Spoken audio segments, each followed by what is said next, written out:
Good morning, wanderers, and thanks for coming to watch this presentation. My name's Alex, and I am, of course, the Tolkien Library Director. So to get right to it, we have got two slices of lembas bread on the plate today. The first is that we're going to talk about communication, namely interpersonal communication here at the library. That means techniques for talking to each other, techniques for talking to, our lovely visitors and community. And the second is a bit more exciting. We're going to talk about marketing, specifically marketing for a new service that we just got funding for. So I'm very excited about that. But let's start with communication. This is really, really important, partially because we are a special library that serves a pretty eclectic audience.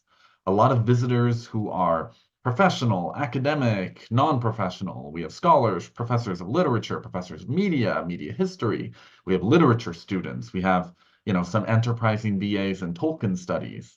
And in addition to that, we have filmmakers, the game makers, the producers, the researchers, all these people who are searching Tolkien's writings for information and inspiration for their media. And of course, we have what I call the Shire, which is all these everyday visitors from here in the Bay Area and all over the place, the kids and adults, Lord of the Rings fans, fantasy fans, book fans, etc. Um, so obviously, instead of trying to update everyone on exactly how to talk to every single type of person, it's better to just focus on techniques we can utilize for all of them. One of them is effective speaking, and that's useful not just for guests, but between all of us. It's important that we're confident when we speak and that we're able to communicate resolutely. If an organization wants access to our physical journal collection, but all the week's openings have been reserved, then you got to ensure that you tell them that very clearly and reasonably with the reasons given. Exact same thing if a kid wants to, climb our sculptures. You just got to lay out the rules really clearly. So please, please feel free to talk to me or any associate director if you think you need public speaking training. We'll be having a little seminar after work next Saturday. It's nothing embarrassing. We all just need to be reminded how to speak, and maybe with some practice and some new vocabulary, we'll be able to better understand the better ways to communicate effectively. The second thing is civility, and that's a tough one because even if we master civility between personnel, it isn't always civil when it comes to talking to guests and visitors. There's a lot of variables there. That's especially true if it's professional visitors. We all know that when Hollywood writers swing in looking for archive materials, looking for Tolkien's notes, looking for art books, they're on that tight, tight schedule and they can be pretty uncouth. And I'll be the first to say that sometimes when someone like that barges into the library making demands, asking for you to change archive schedules and meetings, pulling out the credentials, just being rude. I mean, my lizard brain, my dragon brain almost wants to like match that energy. But we all know that's not how this institution is run. Think of it this way. You're not being civil as a gift to the uncivil person. You're being civil for everyone, for the 99.9% of the library visitors who are being wonderful and are being quiet and are just being lovely. You don't want to hurt their experience in any way, and you also don't want to ruin your own day. So, what's important is that when you get these kinds of guests, is that you talk it through with them, that you sort of exude confidence and know-how, and that you answer those questions. If nothing else, if you respond to them in that way, it kind of makes them feel bad for making a fuss. I actually do have a story there. Earlier in the year, a writer for Time magazine arrived looking to work on one of their special issues, an anniversary of Tolkien's birthday, and he wanted copies of some Tolkien's letters. And he was obviously on an extremely tight deadline and agitated, like, all right, and this and this and this and this. And to reassure him, I just laid out the facts for him right away. Not loudly, very helpfully and directly. I said, okay, we have these in the archives. The last time we opened them up for a bit, for a correspondent, they were able to get what they needed within 4 hours. That's going to be our time frame, all right?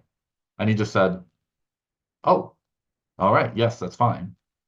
It was a situation where You know that the person, for whatever reason, comes up to you kind of looking to argue, looking to intimidate or put on a show because they're just so revved up. And when you actually articulate an answer like that very directly and calmly, you can almost see in their body language, they just almost seem to like deflate, like, oh, okay, right.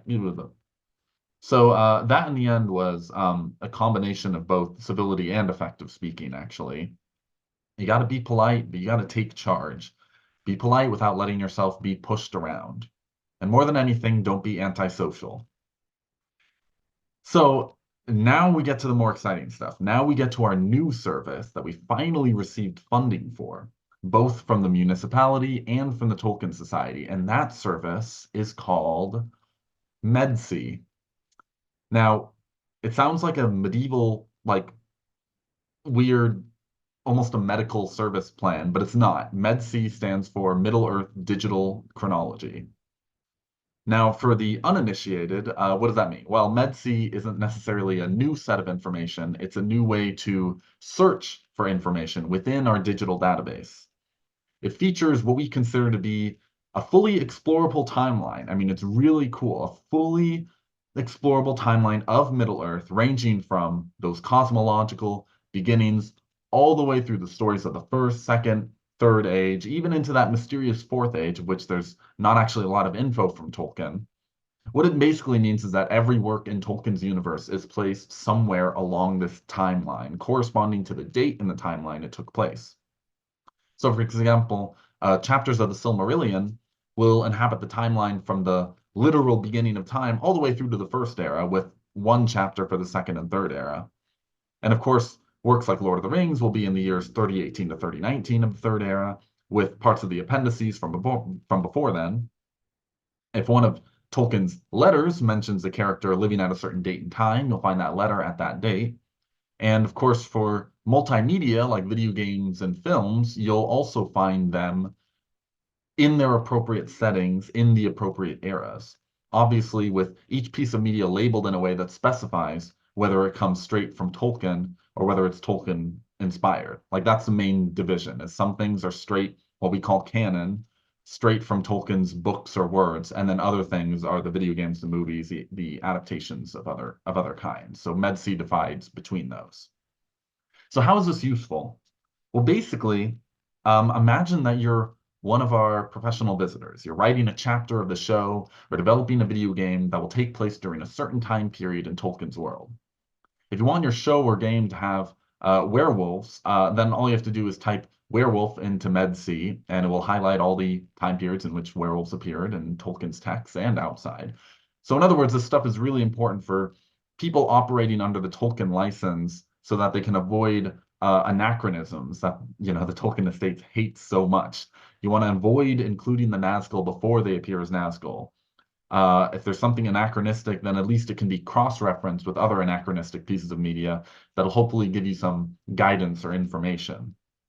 And then, of course, for the non-professionals using MedC, it could just be a lot of fun. I mean, really, it's like going on Wikipedia and just clicking and clicking and clicking new links. It's very helpfully structured. It kind of allows a guest to find the texts that feature their favorite characters or places, whether it's Aragorn or the Eagles or whatever. So actually, let me go to the search and show you. So let's do an example for let's do Balrogs. That's always a favorite. So let's type that in. It'll take a little while to load here. So there, we get the list of search results. We get that sort of standard dictionary definition, and then we're able to click on the chronology, and boom. So you can see right there the color highlighting whether it's canonical or non-canonical source. You can see top, bottom. You can see the places in the timeline where it's mentioned, where Balrogs are mentioned. So super, super helpful for a research jumping off point. Researchers working on the Rings of Power TV show or on a future video game can really take advantage of this. It helps you to avoid putting characters or creatures in the wrong place or time. And it's also just kind of useful as like an overall helpful look at every aspect of the character. Some works that mention what they look like, some mention what they do. And it's all cross-referenced, so you'll be able to very easily jump from one piece of media to another. if a certain place or animal or person is in a certain chapter, you can go to that chapter and then find the other place or animal or people who are in that chapter. So it's super comprehensive. You can go very, very deep down the rabbit hole here. I can look up, let's see, um, let's say lembas spread. Okay, or if I actually spell it right. But actually here you can see this is an even newer feature on MedC. It'll ask you if you meant to spell it a different way, which is very useful when working with Tolkien's complicated etymologies. So yeah, obviously I wasn't looking for labmen. I was looking for lembas. But there you go. So yeah, so we're super pumped for that. And that kind of brings us to the question of marketing. We're really excited to use this Reddit actually. It's a super variegated community. Reddit is always really popular for getting fans together. And so that's where we're going to advertise a lot of MedC's technology. The library does already have a Reddit account, and we've had some success in posts before. So we're going to go full blow with more posts introducing the technology, getting people excited, including some videos. This will go to the Tolkien fans subreddit, to the Lord of the Rings subreddit, which has over 2 million subscribers, to the fantasy subreddit, the world building subreddit, and a few others. In addition, we're going to include kind of like a trial version of MedC, in which we're going to allow users on a guest account to search using those key terms, any key terms from the Tolkien world, flowers, Numenor, Gollum, whatever. And then you can get that chronology out there. Now, in the trial version, you're not going to be able to actually access the information. You're going to need your Tolkien library card, but this will show off just what the MedC system can do and what it's capable of.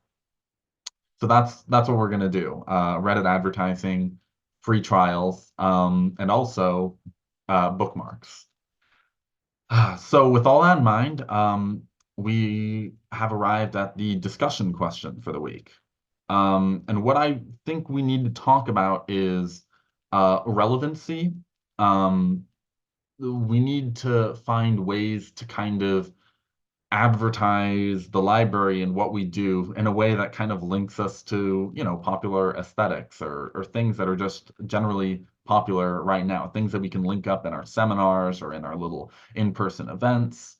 For example, someone mentioned to me yesterday that Dungeons and Dragons is getting another surge in popularity because of the movie being such a big hit, and there's a new edition coming out in the year 2024, so people will be talking about it later this year. So, how can we in our events and our posters and whatever sort of advertise, the original Dungeons and Dragons and the Tolkien library, see the inspiration for it, and so it might be fun to talk about, just what's super popular, what kind of popular events we can link to it that isn't like, that's still like relevant.